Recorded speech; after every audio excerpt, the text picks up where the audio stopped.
Hey guys, we're back for week number 2 of the CrossFit Open. You got Coach Jared here and Coach Anna. So we're gonna dive right into it and kind of talk about Thursday's programming of snatches, and then class programming, and then right into the open workout. How often do you predict the same exact movement that's going to be in the open? I feel like it's like a goal of yours almost. It's definitely not a goal of mine, but it did happen a lot last year, and it feels like, it happened again this year. So what I always just try to tell people on Thursday is what the goal of the movement is. So last week we were working on snatches and cycling them. So hopefully people were able to go light enough on Thursday that they were practicing the movement, but not so heavy that they got too sore for Friday. Again, the goal is for that to have hopefully benefited them for the workout on Friday. Well, and that was the perfect intention. Like, you couldn't have asked for a better Thursday class. Yeah. Without us even knowing of teaching technique and teaching, we're going to talk about pacing here a little bit and rhythm. Because I know I use some of those skills as well for the workout. Yeah, I think the biggest thing to note for weeks going forward, if you are someone who did the class on Thursday and then did the open workout on Friday and you experienced any soreness, is just in coming weeks, know that you maybe need to back off a little.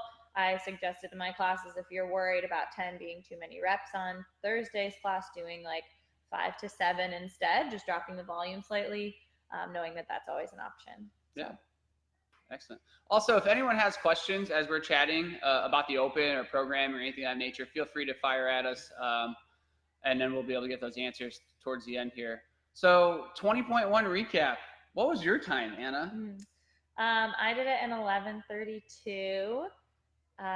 First question, have you looked at the overall worldwide leaderboard yet? I did end up signing up. I had said I wasn't going to last week, but Peter and I discussed that this is the 10th open, and I've done it every year, so decided to just make it an even decade of doing the open workouts. I didn't know that. Did you sign up? Peter's in the audience. Did you sign up? I did, because of that. Man, I thought it also, people need to judge it. people can't enter myself as a judge unless I'm signed up for the open. So that was my kind of secondary reason for doing it. I don't know what my time puts me at on the worldwide leaderboard. I didn't look that closely. Were you happy with your time? Yeah, I was really happy. To be perfectly honest, I coached Hudson at 9 a.m. and watched him do it and was like, I think I could beat that. So that was my goal going in. I thought he paced it really well, and I kind of followed a similar timing strategy. Shout out Hudson. Yeah. She's still aiming for you. So. I'm still competitive. It's funny because Coach Joe just walked in and said he's going after Hudson in a future week. So it's like, I like this little competitive thing we got going on. You can't turn it off. You know who I beat, right? I do. Unknowingly, Jared snuck 1 second ahead of Peter using Peter's strategy. That is true. I did. So one thing I think about this workout this week, I watched a lot of people do it in classes and taking class. I think a lot of different pacing strategies happened, and I think some were definitely smarter than others. So one thing that we are doing this week that Peter is going to be hosting is a pacing seminar discussion, essentially, at 7 p.m. this Thursday in the members lounge. So that'll give you the opportunity to see the open workout come up that night, and then maybe have a little bit better of a plan going into the workout on Friday. Jared and Peter both did singles on the barbell the whole time. And how did that feel? I guess you did I alternated. So I went unbroken first round, then did singles second round. So I did every other round. And it was fun. I thought that was a perfect strategy. If I redid this workout, I would do it the same again. Yeah. Because it allowed me to move faster through the burpees without getting tired. So that came because Peter said, hey, I did singles the entire time. Otherwise, I probably wouldn't have done that. I probably would have burned out and not scored as well as I did. Yeah, I think one of the things that I'm sure Peter will discuss is you have to look at the workout based on your strengths and your weaknesses.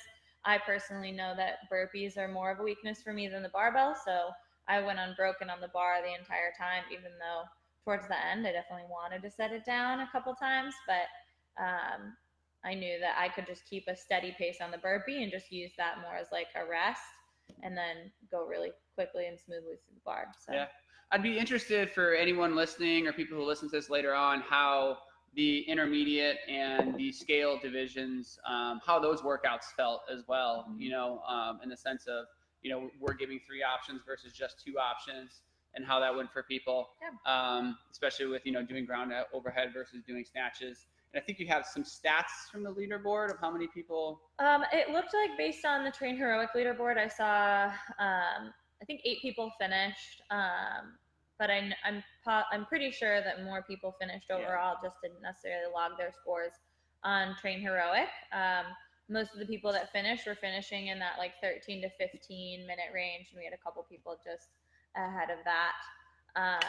You mean you and Hudson? Let's be honest here. That's the couple people. Yeah, I think there were a couple people like really close to finishing. I judged Caitlin, Jared's wife, on this on Friday, and she was 2 reps shy of finishing. I definitely think a little different pacing strategy for her would have gotten her to finish the whole thing. So pacing's a big thing, big part of doing well on these workouts. I thought it was a fun first workout. I'm interested to see, do you have any guesses on what's going to be this Thursday? I mean, I know you hate guessing on these things. I'm really bad at guessing. I would guess that we'll see a triplet instead of a couplet, or like a chipper, something more than 2 movements. And I want to say we'll see something like a toes to bar or a muscle up, something along those lines. I don't think that pull-ups are generally saved for the end of the open from years past, but I think something a little more gymnasty and then maybe a heavier barbell. But I don't know. Who knows? Looking at programming this week, what do we have? What do we have on the lookout for this week? On Wednesday, we've got a longer running workout, kind of like last week on Thursday. We had like more of that cardio kind of day. We're doing that on Wednesday this week. I would suggest if you felt sore at all on Friday this past week, that you hit it on Wednesday and then rest on Thursday.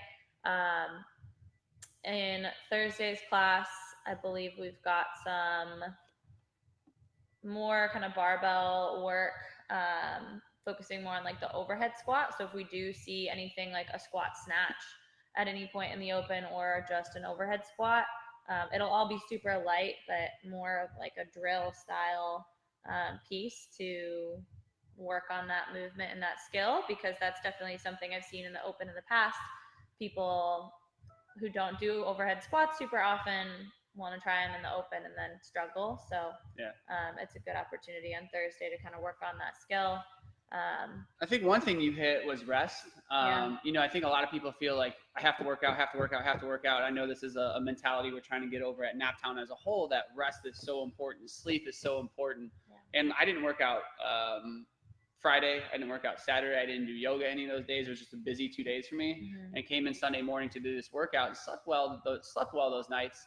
And I did really well. And I felt refreshed. I felt great. And, I didn't have to work out all week long to then go into that workout. So using that Thursday as a rest day prior to Friday, if you really want to crush the workout, I highly recommend. Yeah, Thursday's my rest day as well. But this week I did the rest and reset yoga class at 4:15 with Peter last week. It's a 45-minute class. It's very restorative. So a little bit of gentle stretching, and a lot of just kind of breathing, getting out of your head.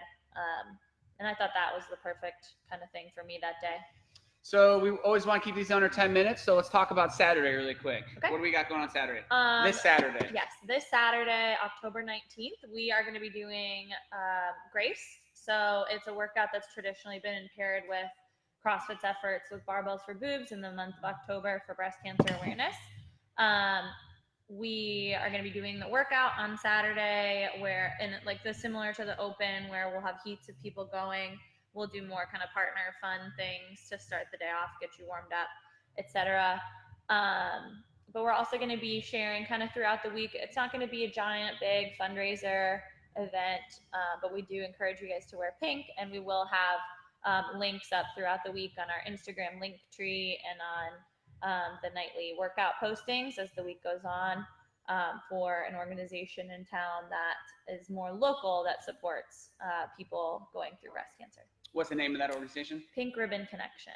Awesome. Perfect. We'll share more information probably later today, even on the members only page. Yep. So get ready Saturday to throw down with Grace, which is 30 clean and jerks for time. One of my favorite workouts because it's usually over within 2 to 3 minutes and then you're done. So cool. You have anything else to add?